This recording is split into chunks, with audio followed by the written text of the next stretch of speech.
Well children, you have done in the previous videos, previous class, problems related to trigonometry. Whatever we have done in this video or in the previous video related to trigonometry is not sufficient. You need to work more and more numericals, and in case you want more numericals to practice at home, please message me to the WhatsApp group and I shall send you more questions so that you can practice at home. And in case you don't get those solutions, you can contact me, I shall give you solutions for those. So whatever we have done in the previous videos is not sufficient. You have to work more, keep that in mind. Now basing on that, we are going to start a new chapter, new topic called as applications of trigonometry.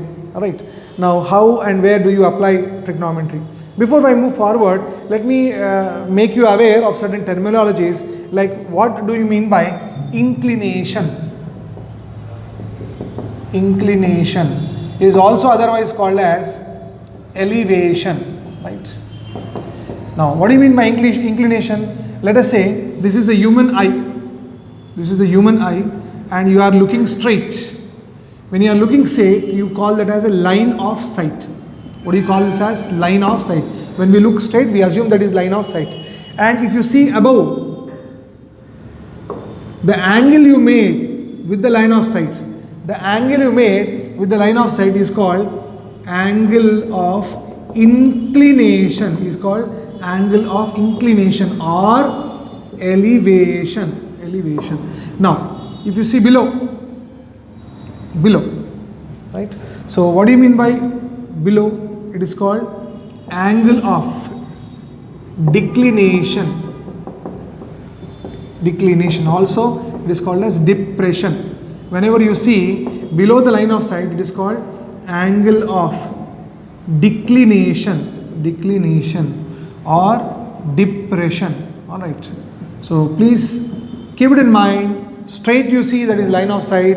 Any angle which you see above the line of sight, above, is called inclination or elevation. Anything you see below is declination or depression. Simple terminology.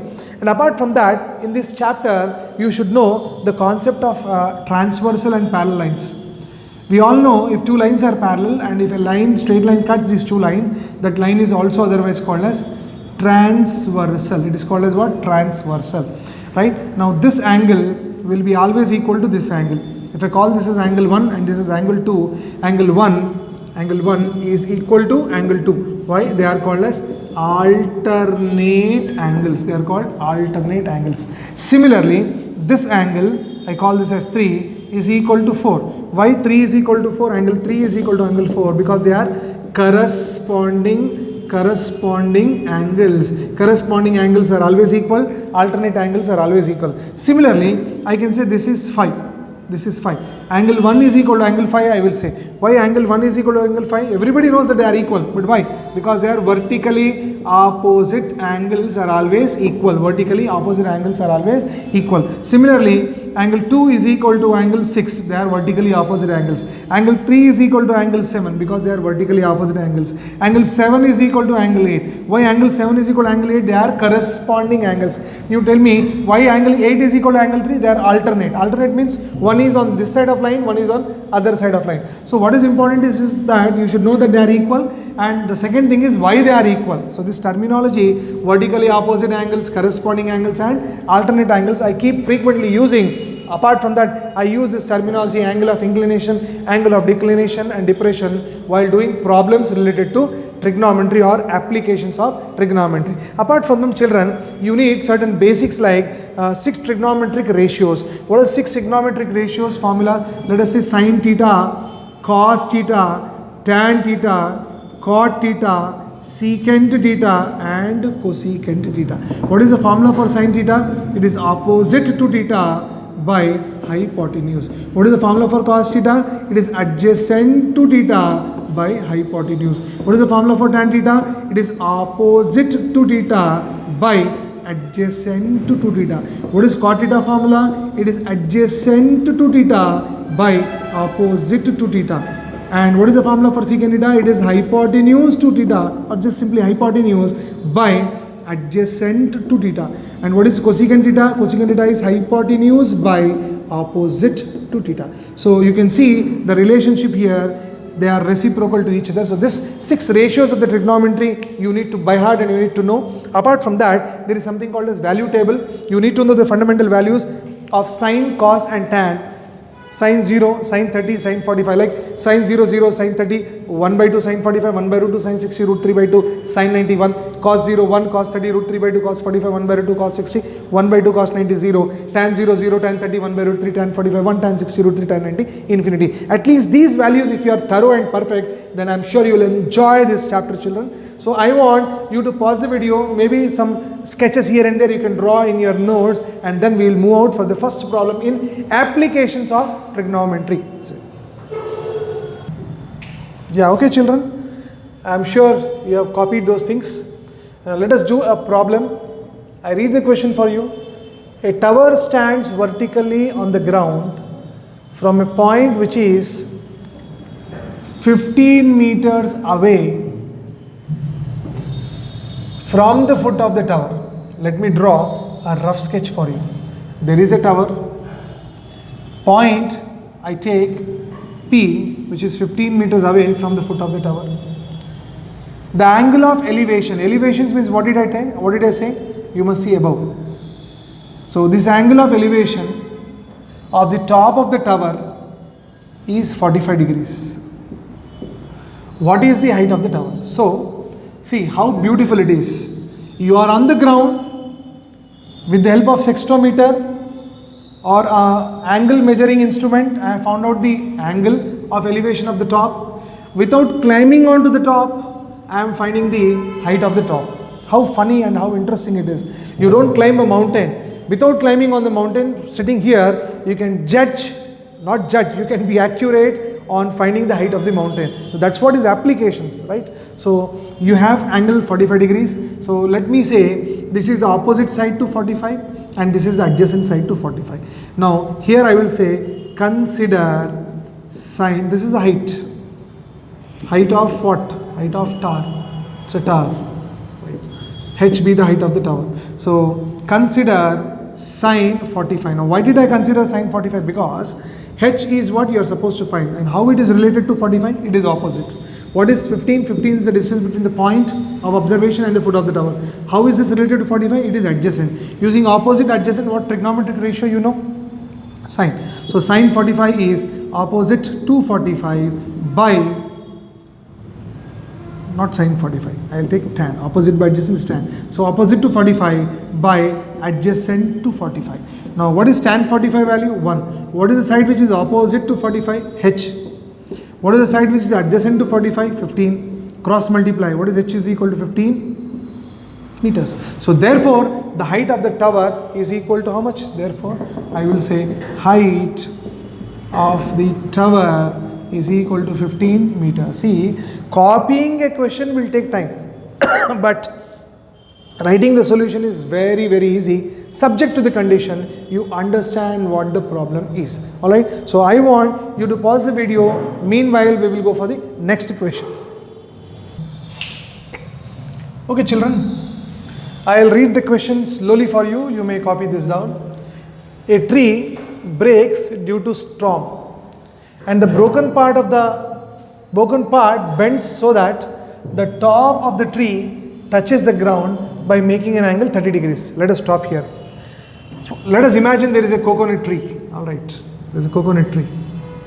Alright, coconut tree. Now this coconut tree, I'm not that good. The coconuts, now due to the wind, this breaks. How does it break? It will break here.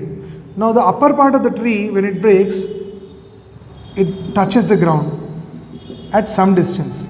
Now instead of drawing all the design, we take straightforward. This is originally the tree. This is the ground. The broken part of the tree touches the ground, making an angle 30 degrees. So this part is the top part.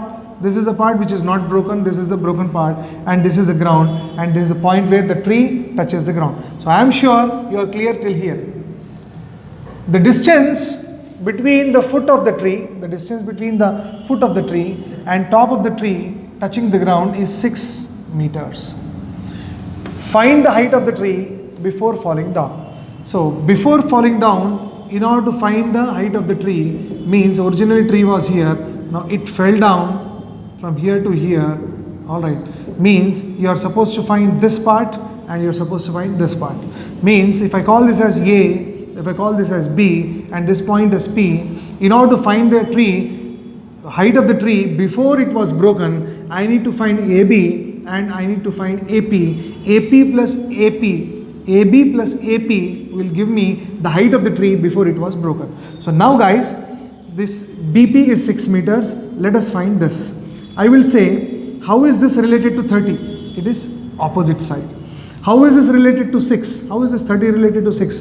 It is adjacent side. So I will say, in triangle ABP, using opposite and adjacent, I have a formula tan. In triangle ABP, consider tan 30 degrees. What is tan 30 degrees? Opposite to 30. Let me write the formula.